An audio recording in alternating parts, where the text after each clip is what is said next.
Question for you. Have you ever had an idea come to you and you got really excited about it at first? I mean, you were just exposed because you wanted to get this idea into action. Maybe you started telling people about it. Maybe you started working on a plan, but then nothing happened. It fizzled out.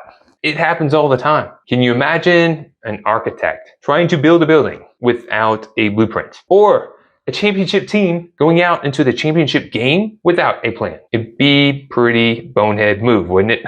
When we're leading a team to achieve results, we can give them the direction, but what's even more powerful is not just giving the direction, but helping to foster an effective action plan. It's important that we all have the three parts of that. Not just a plan, but an action plan. Really getting specific with the actions that we're going to take to achieve the end result. And not just an action plan, an effective action plan, so that we're making sure that the actions that we're taking will get us to our desired result. In this video, I'm going to be sharing 3 musts to craft an effective action plan. Welcome to Growth Amplifiers, where we showcase the best tips, resources, and tools to amplify and scale your business. Okay, the first thing we gotta do is we gotta create a SMART goal or a goal that is clearly defined. If your goal is muddy, you can create a plan and spend a lot of time and energy, but not achieve the end result because the goal did not point in the right direction. So setting the SMART goal or the goal and making sure it's really clear is effective. It's important. It's critical.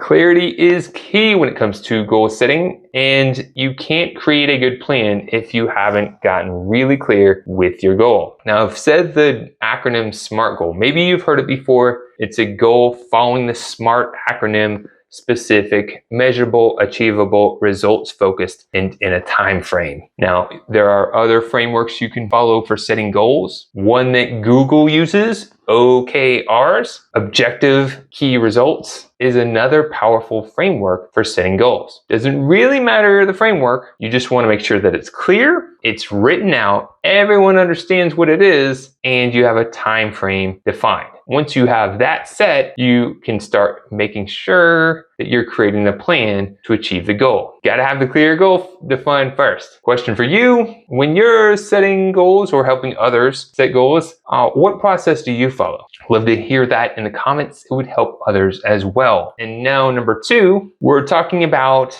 metrics. The last thing you want to do is waste a lot of time or energy trying to do something and not really be making traction. It can kind of be like pouring water into a leaky bucket. So we've got to be measuring the right metrics to ensure that we're making progress. Now, it's part of the SMART goal, specific, measurable, but sometimes people choose the wrong metrics to measure. So the first thing you want to do is make sure that you're measuring something, because some people measure nothing and then they really can't track their progress. If you're measuring something, you next want to make sure that you're measuring the right thing. Now, one of the 4 disciplines of execution is to put more focus on the actionable metrics, the metrics that you can influence and it will predict a result. You can act on these measures, these metrics, and they will influence and predict a result. So for example, if you're looking to make more sales, some things that might influence and predict the result are sending out a certain number of emails or phone calls or social messages or being at events, having conversations. You can focus on executing these actions and it will influence and predict a result. The thing is,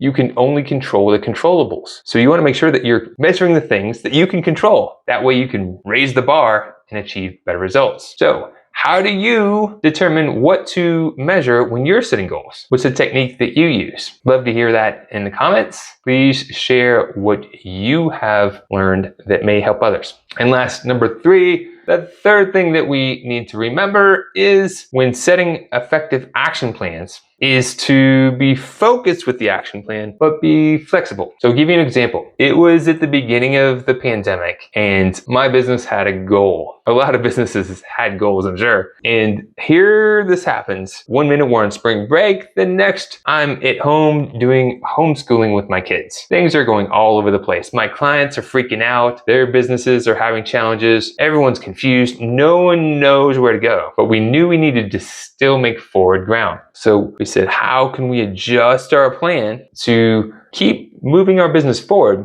but adapt to the current situation? With this focus and attention, we realized that if we were going to succeed in this quarter, we could help our clients better navigate the challenges with the pandemic. We could help them by providing guidance, education, and support. And by helping them, we were also helping ourselves. Imagine that.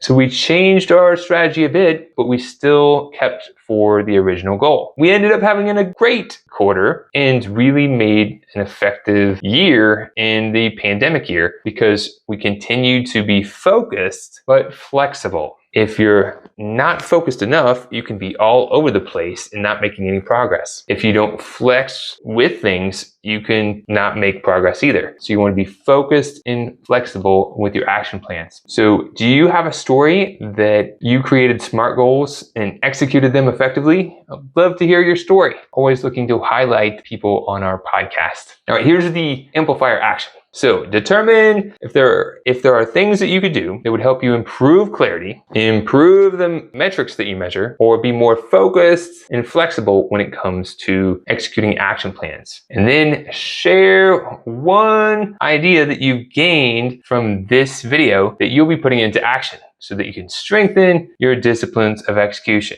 In my next video, I'll be talking more about SMART goals, giving you some examples so that you can improve your effectiveness with creating those SMART goals. It all starts with SMART goals and then putting them into that plan. Thank you for your support.